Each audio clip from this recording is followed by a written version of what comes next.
Gary Ridgway, the Green River Killer, couldn't remember his first murder clearly.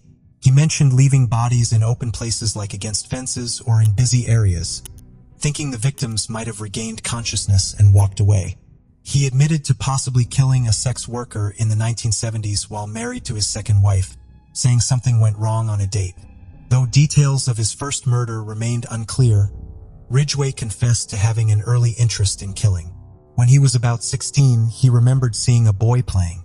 He remembered walking up to the boy, taking a knife out of his pocket and stabbing the little boy in the side.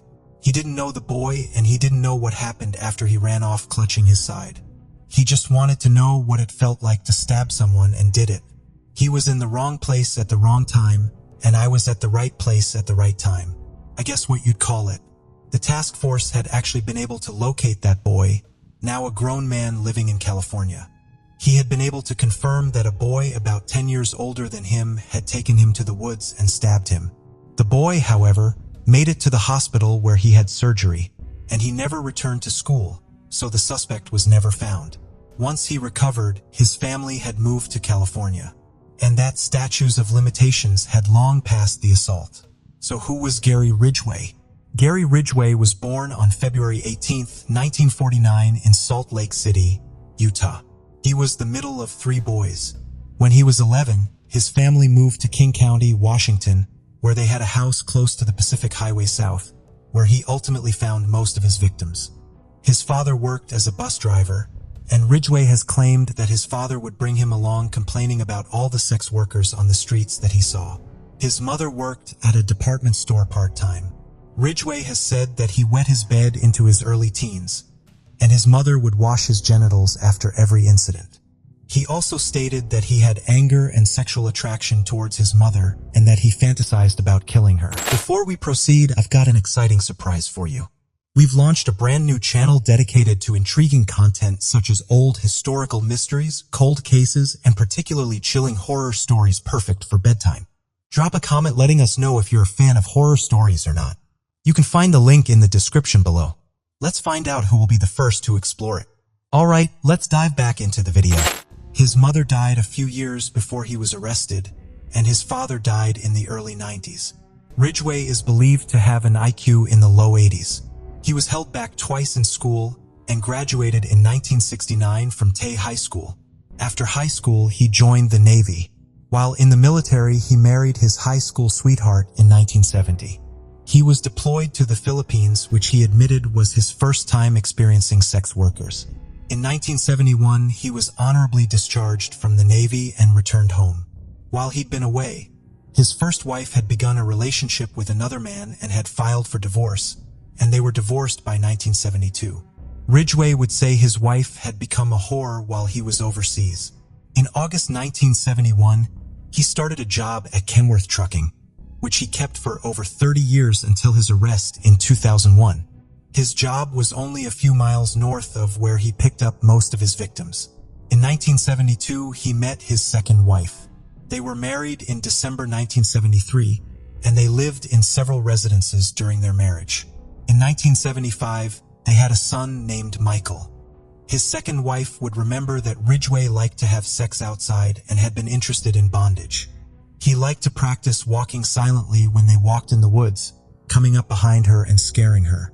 She would report that he often came home later than expected, wet and dirty. In the later years of their marriage, he would come home later and later. At least once, Ridgway admitted that he came up behind his second wife and choked her in what he called a police-style chokehold. After their relationship deteriorated in 1980, they separated. In 1981, their divorce was finalized and she got full custody of their son. Ridgway then only got to see him on alternate weekends. In November 1981, Ridgway bought his house at 21859 32nd Place South, King County, Washington. This was where, in his 2003 interview, he admitted to taking and killing the majority of his victims. He admitted that he didn't kill any woman in the house for 6 months in 1982 when he had renters living in the house and he lived alone there until 1985. After his second divorce, Ridgway had several relationships with women. Some he met at organizations for single parents, parents without partners. He even got engaged again and planned to be married in June 1984, but she ultimately ended the engagement after she had met someone else. In February 1985, he met his third wife at the Parents Without Partners group. Several months after they started dating, she moved into his house in Place South. In 1988, they got married. They moved several times but always stayed in the King County. Ridgway owned a residence in Des Moines, Washington. He then moved to Auburn, Washington, where he lived until his arrest in 2001. His third wife and many of his ex-girlfriends would be shocked to learn that Gary Ridgway had been killing women during their time dating him. His third wife has talked about how he was an amazing, caring, and involved man and that they had a good marriage. She said that he was good with his son and her children, and that she loved him at first sight. However, they got divorced in 2002 after his conviction. Law enforcement believed that Ridgway got away with his crimes for so long because he didn't fit popular perceptions of a serial killer at the time. He wasn't a loner. He had always been in a relationship or married. He had no violent criminal history. He was steadily employed for 30 years. After his arrest and confessions, his brother came forward saying that he had never displayed any abnormal behavior in front of him. The people who knew Gary Ridgway best didn't know him at all. Gary Ridgway is considered to be one of America's most prolific serial killers, having been convicted of 49 murders and is believed to have killed more than 70 women between 1982 and 2001. At that time, only one known victim had escaped Ridgway, Rebecca Gay, and her case could never go to trial as a statute of limitations had passed by 2003. Gary Ridgway had 3 unidentified victims. One victim was known previously as Bones 10, but was identified in 2020 as Wendy Stevens, who was Ridgway's youngest victim at 14 years old. She had run away from her home in Denver, Colorado in 1983, and her remains were found in March 1984.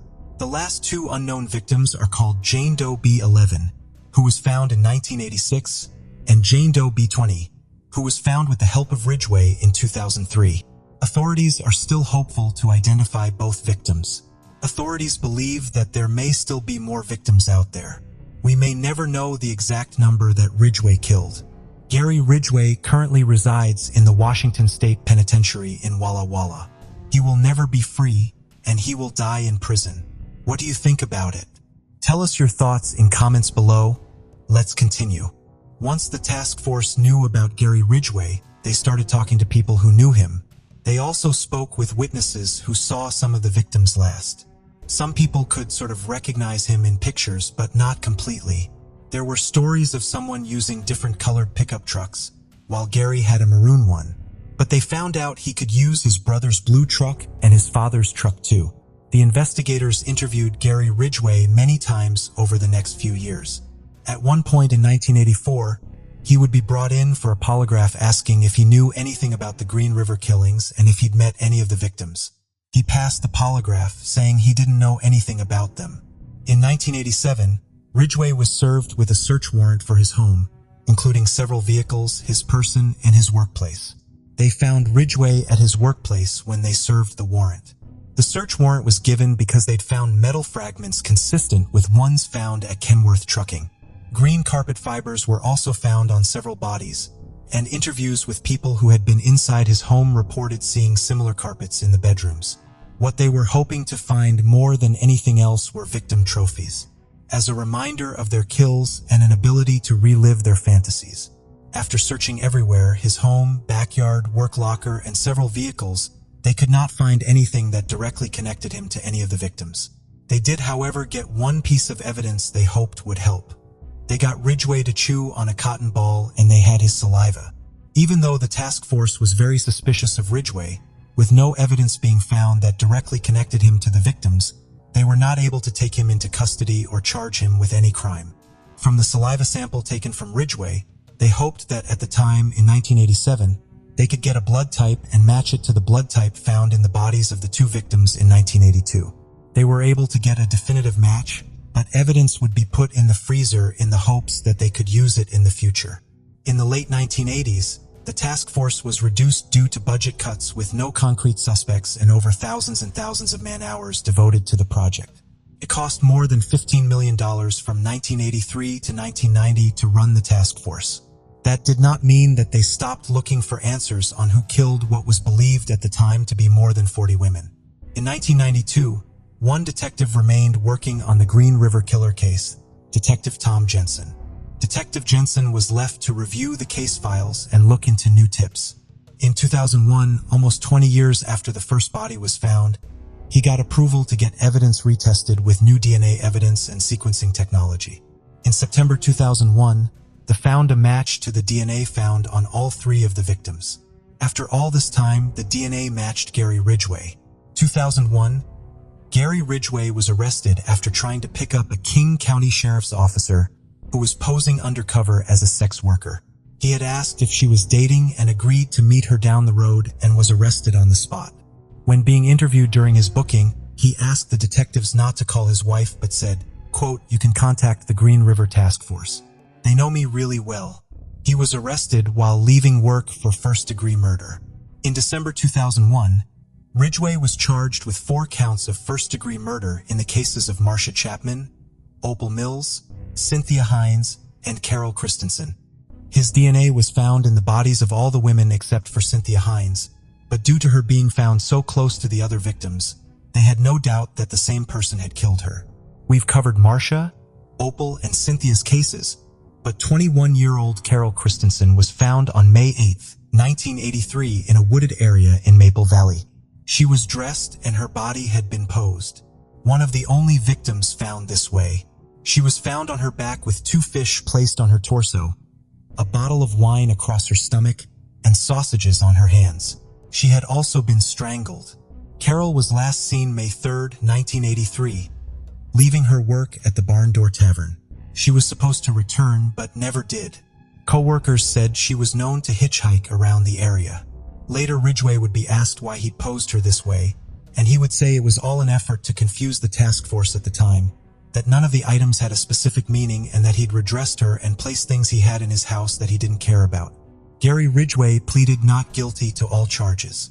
On April 15, 2002, prosecutors filed a written notice that they planned to seek the death penalty. Over the next year, detectives and prosecutors would go over all the believed Green River cases, hoping to find forensic evidence to file possible new charges.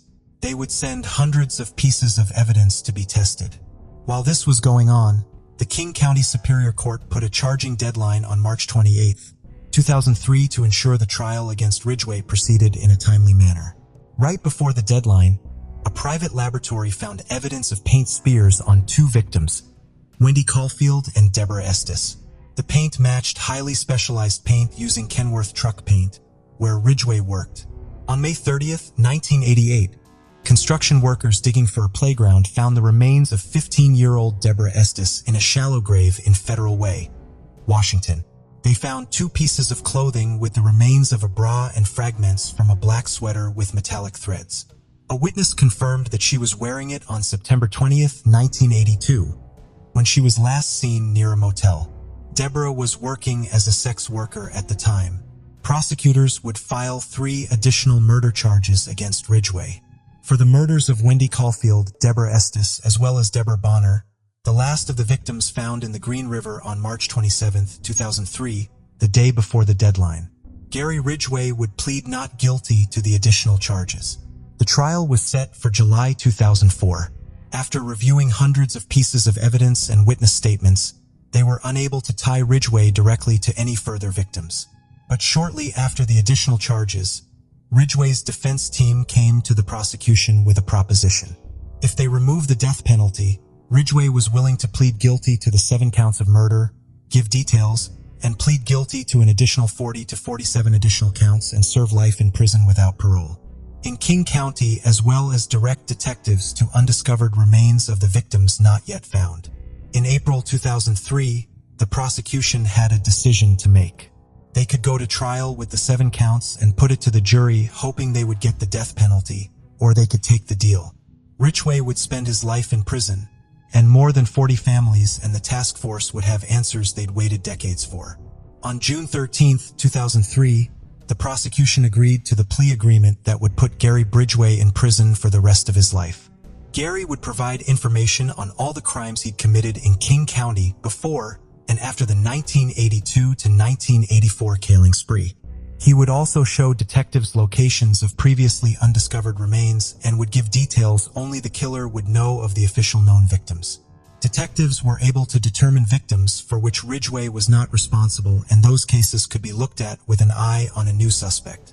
The plea agreement contract included that if Ridgway was not completely candid or if he failed to disclose any of the victims, he could face the death penalty for all of his crimes.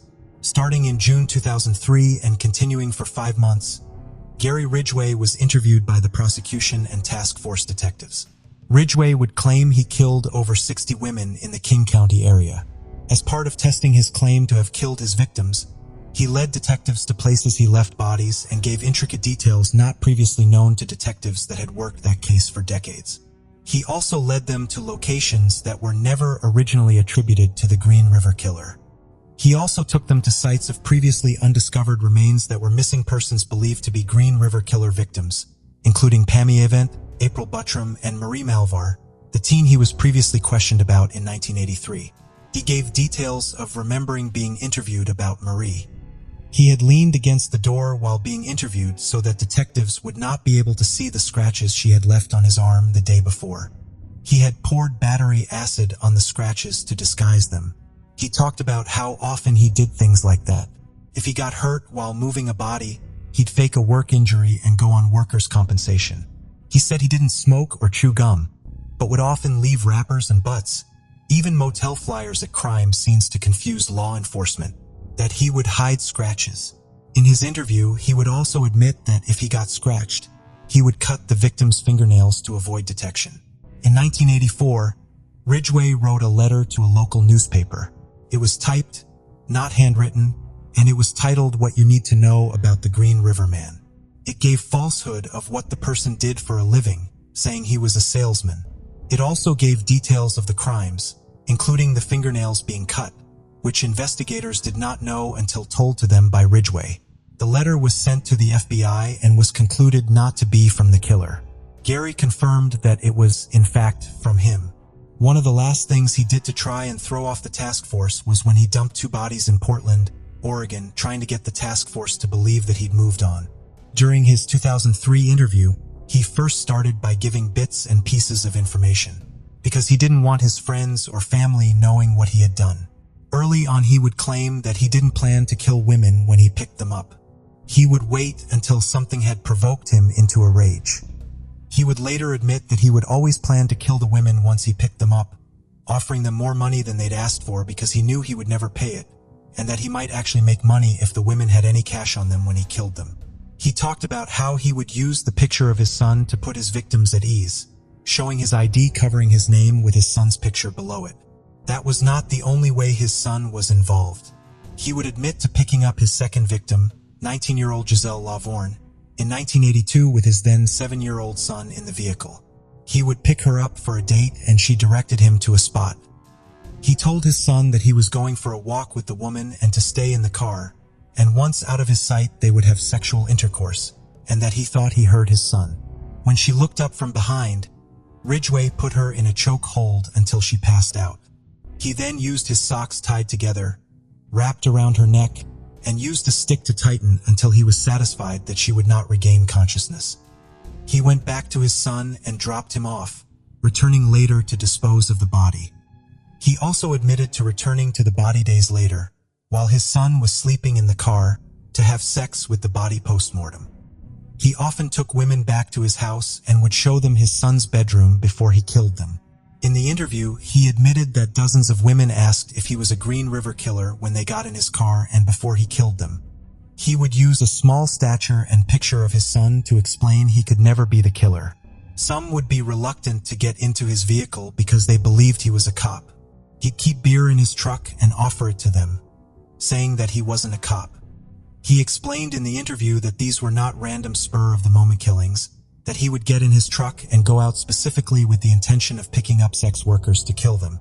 He said that he only ever picked up street-walking sex workers because they were less likely to be reported missing quickly. This is true, and it was often days or weeks after the women went missing that it was reported. Ridgway also said that he preferred to pick up young sex workers because they were more vulnerable and they didn't know the ropes. When they told him they'd only done this a few times, he believed it. He told them, quote, "I talked to them before I had sex with them and she'd say, I've only done this a few times before." I mean, if she's 13 or 14 years old, you figure that's true.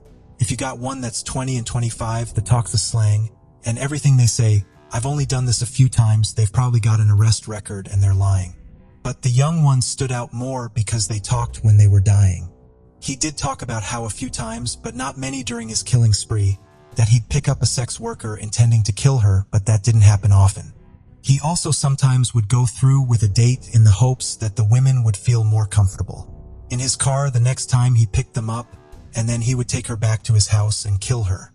He often had intercourse with the victims before so that he could get them as naked and vulnerable as possible before he strangled them. And he always strangled his victims. Ridgway initially said in an interview that he had stopped killing in 1985 when he met his second wife. But the date changed when he admitted that he had killed women till his arrest in 2001. But his later crimes were amateur and much less frequent than his killings from 1982 to 1985. Ridgway had a hard time remembering specific victims. He remembers the killings, but not the faces of the victims. This is believed to be because of his psychopathy. They were not people to him. They meant nothing but property. He would remember where he placed the bodies, what time of day, and what the weather was like, but not these women were. He often talked about how it was his career to kill these women, but that they meant nothing to him. He spoke about how often he visited his victims after he dumped them and had intercourse with their bodies, saying it was a way of delaying picking up another live victim immediately. He often talked about the significant burden of having to dispose of his victims, having to find places for them. Ridgway said that if he killed them in his home, he would dispose of the body quickly, removing them within a half hour. He would often drag them with plastic or a rug to his door and back to his truck, put them in the back under the canopy, and he'd even turn the lights off to ensure that they didn't see him moving the body from his home. He had a set of rules he would follow when disposing of bodies. He tried never to leave a body where he killed them. He always drove to a secluded place to dump the body. He would pull his truck away and then walk back to drag the body deeper into an area. He almost always left them naked, so there was little physical evidence. In the case of the Green River victims, he said that he put the women at the bottom of the river because police already had found 2 of his victims and he didn't want them to have them. He considered these victims things, property that belonged to him. He was extremely careful. Unlike other serial killers, he did not keep trophies and he didn't keep anything in his house or his person from the victims. He would, however, sometimes put pieces of jewelry he'd taken off of the victims and leave them in the bathroom of Kenworth Trucking. He had hoped that his coworkers would take the jewelry, and sometimes he would see some of those coworkers wearing his victims' jewelry. He also took the polygraph in 1984 without an attorney. He is believed to have passed that polygraph because of his psychopathic nature. It's designed to measure stress, and with that, he felt none. Even though he could not remember the women, he could remember what happened to himself or his property or where he left them with extreme detail. Ridgway also didn't have a racial preference. He did say in the interview that he preferred white women, but in the end, it was the kill that mattered, not what they look like. What do you think about it? Tell us your thoughts in comments below. Let's continue.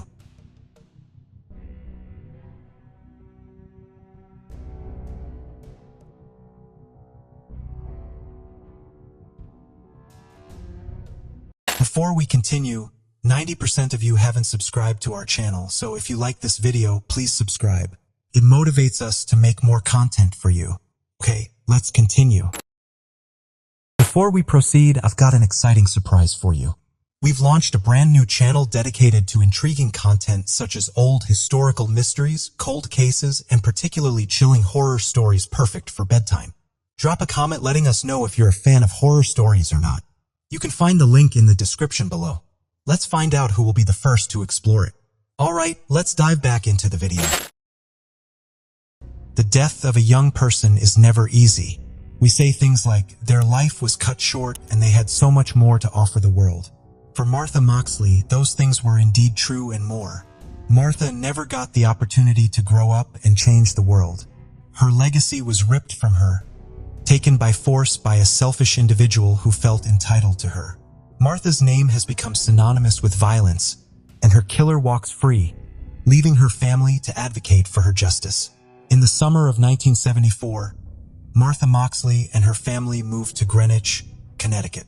Their new home was in Belhaven, an affluent, gated community in the heart of the state. The Moxley family had moved from California, where Martha and her brother John had been born and raised. Their father, John David, was a partner in a corporate accounting firm, and their mother, Dorothy, was a homemaker. Both were loving parents, and the family lived a seemingly charmed life. At school, both Martha and John excelled. Martha, in particular, was very popular. She made friends quickly and had an outgoing and vivacious personality. In the fall of 1975, Martha was a Western Junior High School sophomore. Martha got good grades in school.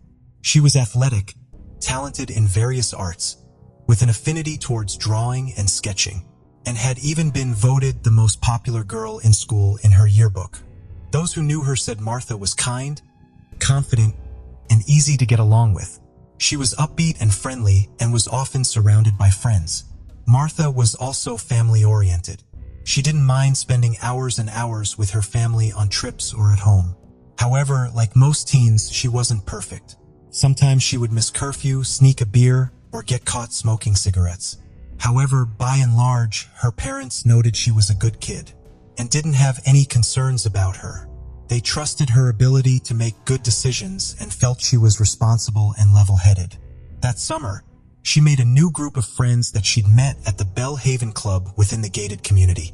With her new friends, they hung out at the pool and played tennis. According to her diary, it was there that she met a boy she was dating, but the relationship was very innocent. In the fall, Martha had just gotten her braces off, and she'd also tried out for the cheerleading team at her school. Her diary revealed her excitement for both of those events. Belhaven was a very secure, exclusive gated community. Anyone in and out was checked by security. Crime rarely occurred there, and it was assumed to be highly safe.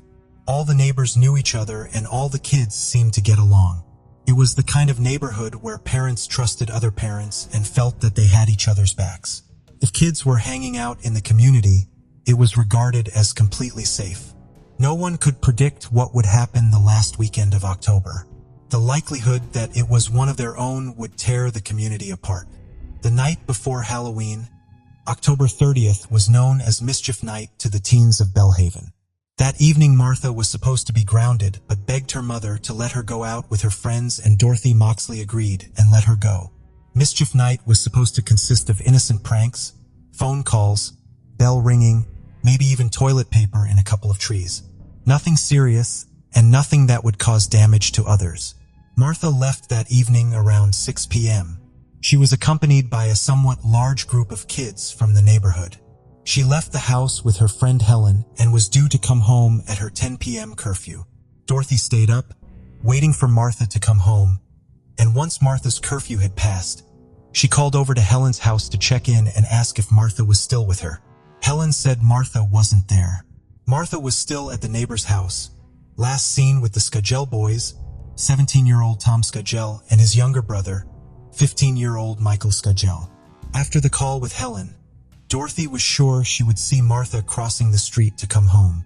As the hours passed, she eventually fell asleep sitting beside the window, waiting.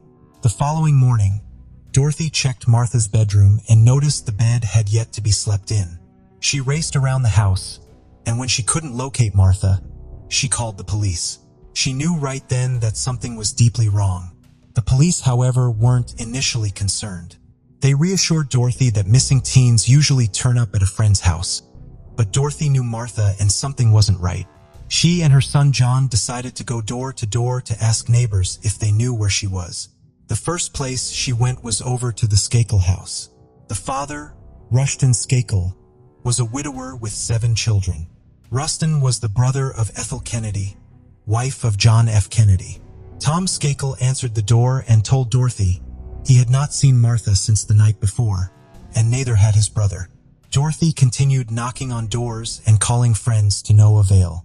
Soon the entire neighborhood would be out looking and calling out for Martha Moxley. A classmate of Martha's made the horrific discovery while cutting through the Moxley property. Was the body of 15-year-old Martha Moxley. Martha lay face down in a pool of her own blood. Her head had been bludgeoned with a golf club, and she'd been stabbed in the neck. The golf club was mostly recovered, having been shattered into 4 pieces. However, the handle was missing.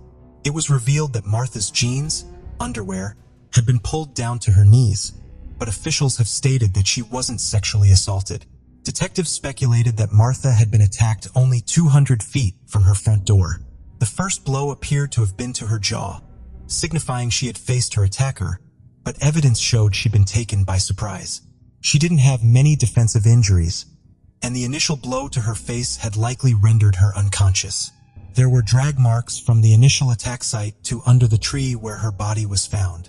The golf club was then likely broken into pieces, and a sharp portion of the shaft was used to stab Martha to death. No one heard or recalled hearing any screaming, but several neighbors reported their dogs barking from 9:45 till about 9:15 p.m. Trees on the property shielded Martha's attack from the view of Dorothy and other neighbors who could have witnessed it. There had only been one street lamp nearby, and it likely would have been quite dark. The discovery of Martha's body sent shockwaves through the community. Police were called to the scene, and they uncovered a bizarre clue during their initial investigation. The golf club used to bludgeon Martha belonged to the Skakel family, matching a set found there. The media went into a frenzy once the Skakels became involved in the investigation. Though the Skakels didn't share the name, the Kennedy connection drew wild media attention. In addition to the family being wealthy, well-connected, all in their own right, Rushton was the heir to a coal empire. Detectives put together a timeline of Martha's last few hours. Based on reports from friends, Martha arrived at the Skagel home with her friends Helen and Jeffrey at 8:45 p.m. Michael Skagel was the one who opened the door, and the 4 hung out for a while before Tommy arrived. Then the 5 hung out until 9:30 p.m. when 2 other Skagel boys invited the group to a cousin's home nearby. That is when the group starts to disband. But she declines. Jeffrey walked Hel at home, and Martha stayed at the Skakel house with Tommy. Investigators determined Martha had been attacked between 9:45 and 10 p.m., and both brothers had solid alibis. Tommy, who was the last person seen with Martha, told police he said goodbye to her around 9:30 p.m., and then he went inside to complete a school assignment, and then watched a television program with their live-in tutor. Similarly, Michael told investigators he was away from home between 9:15 p.m. and 11 p.m. at his cousin's house, and his story was corroborated by his cousins. In Martha's diaries, she revealed that both Skakel boys had been flirtatious with her at some point. She'd been practicing driving, and while in the car, Tommy had put his hand on her knee twice, which she had pushed away both times. She also said that Michael had been drunk and, quote, made an ass of himself. In her diaries, she doesn't appear to have reciprocated any romantic feelings for either boys. Still, that evening on October 30th, Hella remembers Martha and Tommy being playful and flirty with each other. Other friends revealed seeing Tommy and Martha go off behind a fence, and the two were later seen kissing around 9:30 p.m. Tommy became a prime suspect and was interviewed by detectives. Initially, detectives had been allowed to do a cursory search of the Skakel property. However, when it became clear that Tommy was being investigated as a suspect, Rushton stepped in with a small army of lawyers and stopped cooperating with law enforcement. After that, a warrant was never obtained and law enforcement never went back to the home. Rushton Skakel eventually hired private investigators to conduct their own investigation. Allegedly, this was to assess any potential risks to either of his sons. As both boys had alibis, Greenwich investigators were forced to look elsewhere to 23-year-old Kenneth Littleton, the Skagel family's live-in tutor. Those in the Skagel household claimed Kenneth was outside at 9:45 p.m. to investigate a noise and returned around 10:25 p.m. Investigators dug deeper into Kenneth but found no reason for him to want to harm Martha, as the two had never met. Littleton had worked at the Skakel residence for less than a month before the murder. However, he stated he'd seen disturbing behavior from the kids he was supposed to be a companion to. He said he learned quickly that Michael was already developing issues with alcohol. He said once he discovered a chipmunk that had been killed with a golf club and pinned to the lawn with golf tees pierced through its body. He said he approached Michael about the chipmunk and asked if he'd done it. According to Kenneth, Michael responded, quote, "Though it needs to be said that Kenneth Littleton isn't the most reliable witness. Year after Martha's murder, he was fired from his job and harbored a deep resentment towards Rushton Skakel. He'd been fired because the eldest Skakel's kids' grades had gone down, and he had a series of substance abuse issues. He was hospitalized after attempting suicide, and it would take him over a decade to get his life back together. Without any solid evidence, the case went cold until 1991, when the case was reignited. In '95, investigators discovered leaked documents from the private investigators that Rushton Skakel had hired. Documents revealed that Tommy and Michael had lied to Greenwich investigators during their initial interviews. Michael revealed to his father's private investigators that he'd not gone straight home at 11 p.m., and instead he went over to Martha's house, climbed a tree, and masturbated outside what he believed was Martha's bedroom window. According to Michael, he used to go around the neighborhood peeping into windows to, quote, jerk off. He said this was the first time he'd gone to Martha's house, and he hadn't initially realized the room he was at wasn't Martha's. It was her brother's. In the documents, it was also discovered Tom had last seen Martha closer to 10 p.m., not 9:30 p.m., throwing out half an hour of his alibi. Tom initially denied kissing Martha, but eventually stated that he'd kissed her and the two had made out for a while before she went home. Both now had provided reasons as to why their DNA may have been found either on Martha's body or near the crime scene. Also, Michael's main alibi had been Helen, who had stated she saw Michael get in a car and drive away from the Skakel home. Helen was discovered to be a close family friend, and no one else could corroborate an alibi for Michael between 9:30 and 11:30 p.m. A new witness also came forward claiming Michael had confessed to Martha's murder during his time at the land school, saying, quote, "I'm going to get away with murder. I'm a Kennedy." The school was a private institution that was part rehab, part psychiatric treatment facility. Michael was sent there after he caused a severe car accident while driving drunk. However, these claims were never substantiated, and the witness that had come forward died of a drug overdose before his statement could officially be taken under oath. In 1998, a grand jury ruled that there was enough evidence to arrest Michael Skakel for the murder of Martha Moxley. The theory was that Michael had a crush on Martha and that he went into a jealous rage when he saw Martha and his brother Tommy kissing. He then lied in wait for Martha to go home, attacking her with a golf club from his house and killing her. In 2002, audio recordings made by Michael Skakel were leaked to the prosecution. The recordings were for an autobiography Michael wanted to be written, and the audio recordings were used to shop around to different publishers. The unpublished book was sent to be called, quote, "Dead Man Talking, A Kennedy Cousin Comes Clean." In the recordings, he detailed what he remembered from October 30th, 1975. The recountings closely resembled what he'd said to his father's investigators, but also revealed that he'd been drunk and had been smoking pot, and he said that he'd been sexually attracted to Martha and, quote, "I wanted to kiss her, I wanted her to be my girlfriend, and I was going slow, being careful. The truth is that with Martha, I felt a little shy. I thought that maybe if we spent the evening together at my cousin's, something romantic might develop between us." After that, he went back to claiming that he'd gone to his cousin's house. However, the recording further cemented the theory that Martha's rejection and seeing Martha kissing Tommy may have been the trigger that set him off. On January 9th, 2000, Michael Skakel was arrested and charged with the murder of Martha Moxley. He was released later that day on a $500,000 bail. Initially, he was arraigned as a juvenile due to his age at the time of the crime, but a judge later ruled that due to the severity of the murder, he should be tried as an adult, and his trial began on May 7th, 2002. 4 weeks later, on June 7th, 2002, Michael Skakel was found guilty of first-degree murder. He was sentenced 20 years in prison. Several appeals were lodged, many of which were unsuccessful. While incarcerated, Robert F.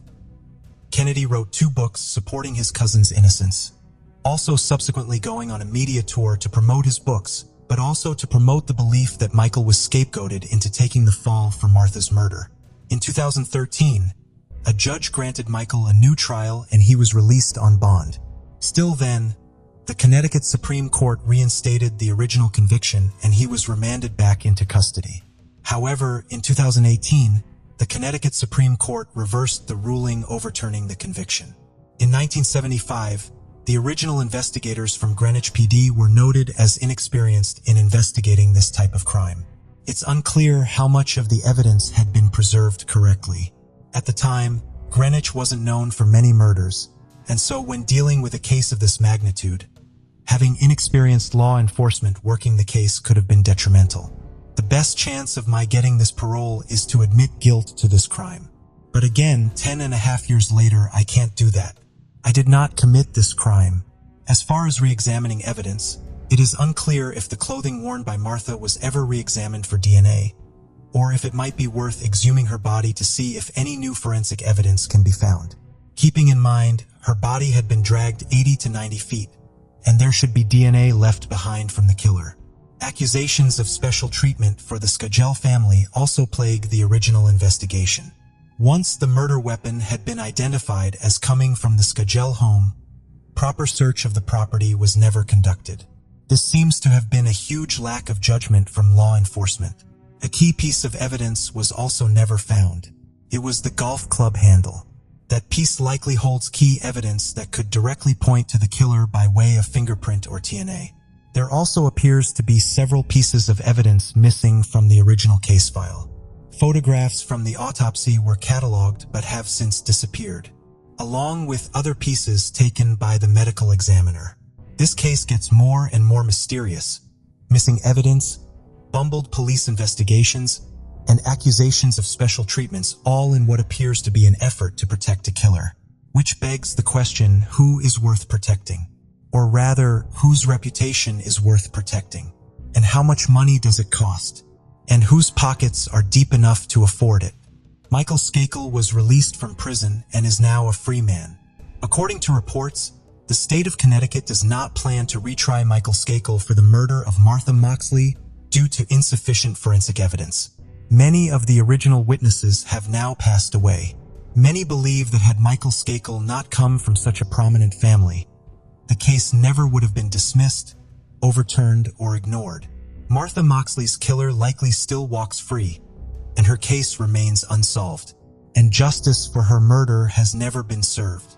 Martha would be 63 years old this year, but will remain 15 forever in the hearts of those who still remember her. Her father, who passed in 1988, never knowing what happened to his daughter. Dorothy, now in her early 90s, continues to keep Martha's murder case in the spotlight with the help of her son John. What do you think about it? Tell us your thoughts in comments below. Let's continue.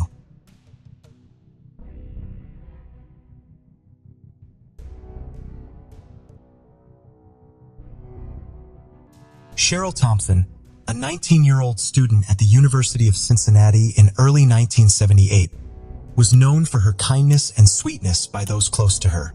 She embraced student life, making plenty of friends during her first year of studies. Like many students, Cheryl enjoyed relaxing at local bars and clubs when not busy with classes or studying.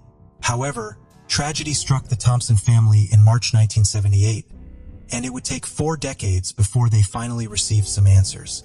The end of March 1978 marked the beginning of spring break. Droves of students left their dorms and studies behind to spend the next week or two soaking up the sunshine and letting their hair down. For Cheryl Thompson, spring break meant only one thing: family time. She made the short trip from her dorm at the University of Cincinnati to her parents' house in Oakley, a suburb of Cincinnati, and also used the time to catch up with old friends. The high school buddies discussed what college was like for them and what their futures may look like. It was a Friday night on March 24th, 1978. Cheryl spent most of the day at the family home before deciding to hit the bars of Oakley. There was a disco at Gatsby's bar and Cheryl agreed to meet her boyfriend there. At 10:30 p.m. Cheryl left the house, saying goodbye to her little brother Danny. Shortly before leaving, Cheryl received a call from her friend, Laura Bressert, who had initially agreed to attend the disco, but at the last minute, Laura backed out and even begged Cheryl to follow suit. Laura would later tell news outlets, quote, "I begged her on the phone not to go because I had a bad feeling. Cheryl ignored Laura's advice and headed for the bar. By midnight, Cheryl's boyfriend had become worried. Cheryl had never arrived at the bar and had an uneasy feeling overcome him. He began to search the bar and walked the entire route from the bar to Cheryl's parents' house. But there was no sign of her. News outlets reported that Cheryl's boyfriend found her car parked on a street close to the bar. According to the news, the boyfriend collected a second pair of keys from Cheryl's brother and, quote, moved it to a legal parking space and continued his search. At around 5:30 a.m., he spotted something bizarre. Cruising down the road was a strange-looking man. When Cheryl's boyfriend looked again, he realized the man was driving Cheryl's car. He began chasing the man on foot but was unsuccessful, losing the car near Hyde Park Plaza. The bizarre events of the evening had left Cheryl's boyfriend reeling, and by early morning he had arrived at her parents' house to tell them the bad news. Cheryl's parents knew something was amiss when she failed to return home that morning, finding that her bed had not been slept in. Her parents were faced with the difficult task of reporting their daughter missing. The Loveland Police Department arrived at the Thompson home to take statements and evidence, and the search for Cheryl began. Officers retraced Cheryl's steps, but found no sign of her. There was no evidence to suggest that she'd ever made it to the bar. So where was she? The University of Cincinnati confirmed that Cheryl never made it to any of her classes once spring break was over. Investigators did not believe that Cheryl had run away. Law enforcement found her vehicle parked near the bar the next day. The car, other than being abandoned, showed no signs of anything suspicious. 2 weeks later, on April 8, 1978, a state natural resource officer, Mike Surio, was making his rounds on the bank of the Little Miami River, close to East Kemper Road. He was looking for the owners of 2 cars parked near the riverbank. It was his job to make sure anyone fishing in the area had the correct licenses. It was as he was walking that he saw something in the brush. It was a foot. Upon further examination, he realized it was the body of a woman. The Loveland Police Department was immediately summoned to the scene, and everyone's worst fears were confirmed. The police confirmed that the body belonged to the missing 19-year-old Cheryl Thompson, and she had been found partially clothed before being dumped close to the river. The Hamilton County Chief's deputy coroner, Dr. Paul Jolly, performed Cheryl's autopsy. In his report, he noted that Cheryl had suffered blunt force trauma to the head and had been strangled and sexually assaulted.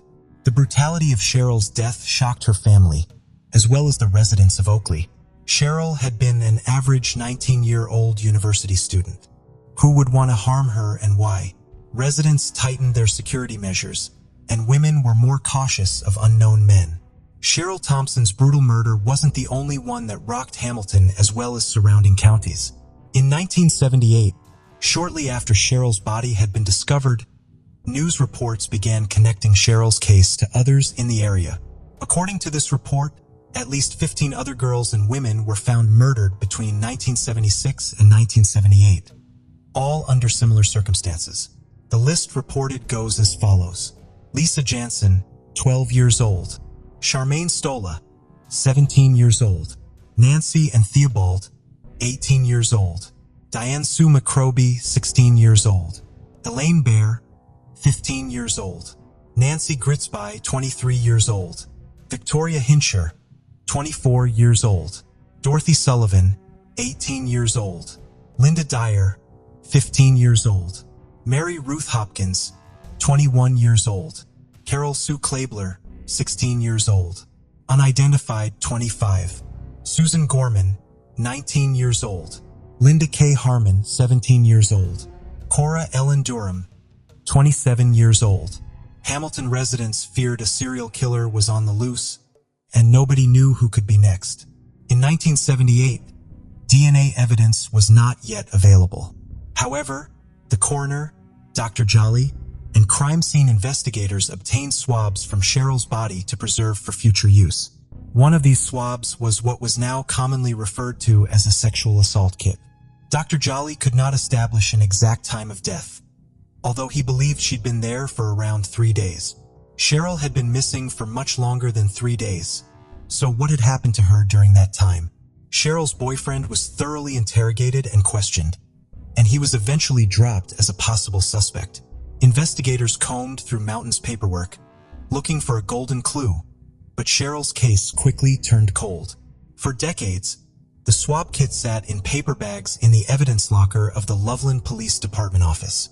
Cheryl's murder left a hole in her family's lives. She never finished her degree, started a family, or bought a home. The anniversary of her murder was a painful reminder to her family. In 2012, a glimmer of hope came when the Loveland PD decided to reopen the case. The DNA samples that had been sitting on shelves were once again analyzed. This analysis led to the discovery of a partial DNA profile. The profile was submitted to Cody's, but unfortunately there were no matches. Loveland investigators felt that they were back to square one. They now had a DNA profile, but needed help figuring out it belonged to. In 2012, the Loveland PD decided to submit the swab to a third-party ancestry database after seeing the success that it had brought to cases such as the Golden State Killer. The exact company used was not specified.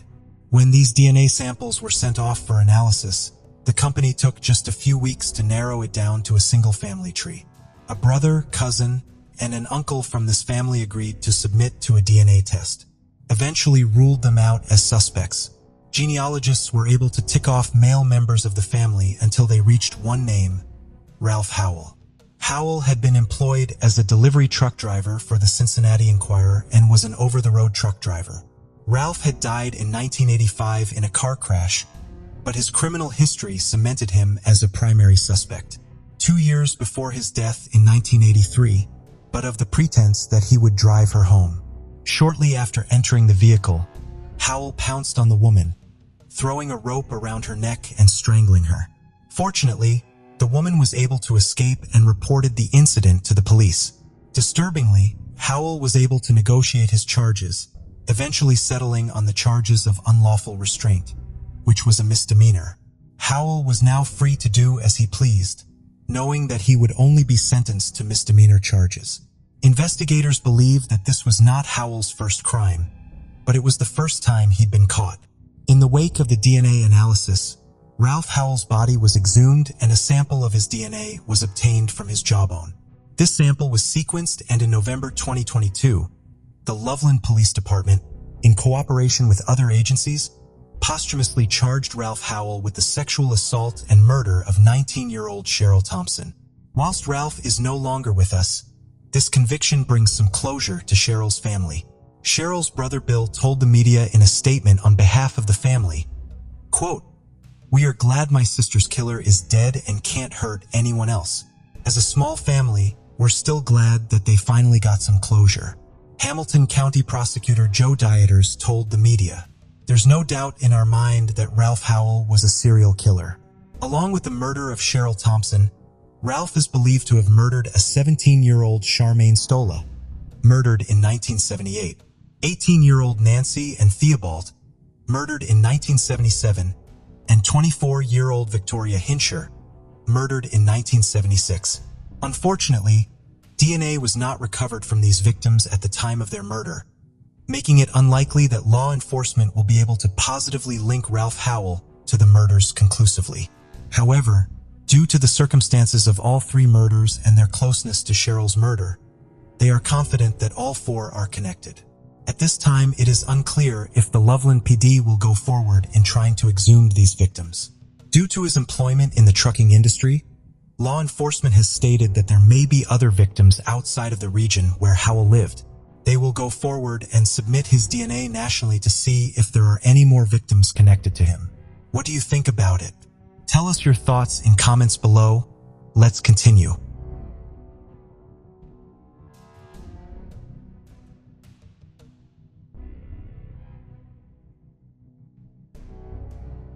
Before we continue, 90% of you haven't subscribed to our channel, so if you like this video, please subscribe.